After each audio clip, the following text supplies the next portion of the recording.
As we continue our celebration of Hispanic Heritage Month, we look to the future and a major change that has begun happening over the last couple of years in Latino political leadership. Or should we say Latina leadership? KAKE's Pilar Pedraza introduces us to two Latina politicians breaking barriers and leading the way. So standing here today, I'm not going to lie, I'm a little nervous.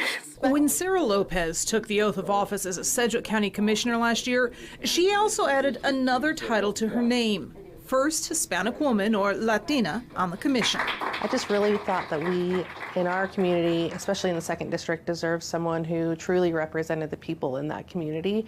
Hardworking, everyday Americans. She became one of only a handful of Latinas serving as elected officials across the state, much like Jeanette Vasquez, who took office this year, becoming the first Latina city commissioner in Liberal. Well, I truly feel that it is time for people my age and younger, for women, people of color, to have a seat at the table. These two women breaking barriers and setting precedents simply by showing up and getting their jobs done. I can't tell you how many little girls, and not just little girls, but women in general, and people who have thought maybe they've never had an opportunity or that's not a place they belong in, come up to me and just tell me, wow, you inspired me. Yet, as the number of Latinas in elected leadership grows, it still lags behind other groups.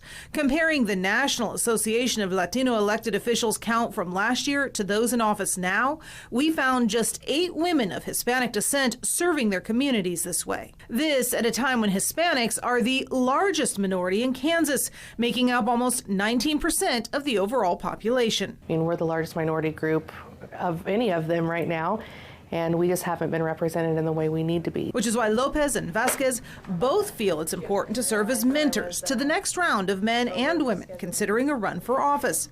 In fact, Lopez helped Vasquez navigate the legal and social hurdles of a run. I thankfully knew some people who have been doing this for a long time, and so it made it easier for me. But if you don't have those connections, it's very challenging. I don't have anybody in my family that has ran for office, and I don't have any close friends that have ran for office, and so I think a lot has to do with the process can be intimidating. Both say they faced some discrimination. I know that when I was running, it was used to be like, she's not one of us. So that was definitely in a way to hurt the campaign. I had several people in my community who were spreading rumors about me, and a lot of it had to do with racism.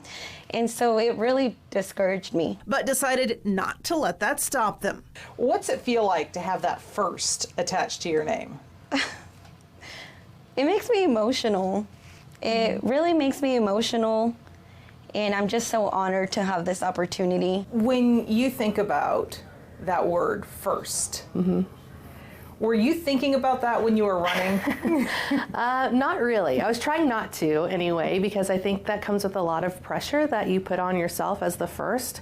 I know if I mess up pretty large, it's going to be harder for anybody to come in and follow. Both Sarah and Jeanette have children they say have been involved with their public careers since day one, learning about the political process firsthand. They hope between that and the mentorship programs they're involved in to help develop the next generation of Latina and Latino political leaders here in Kansas. Pilar Pedraza, KAKE News, on your side.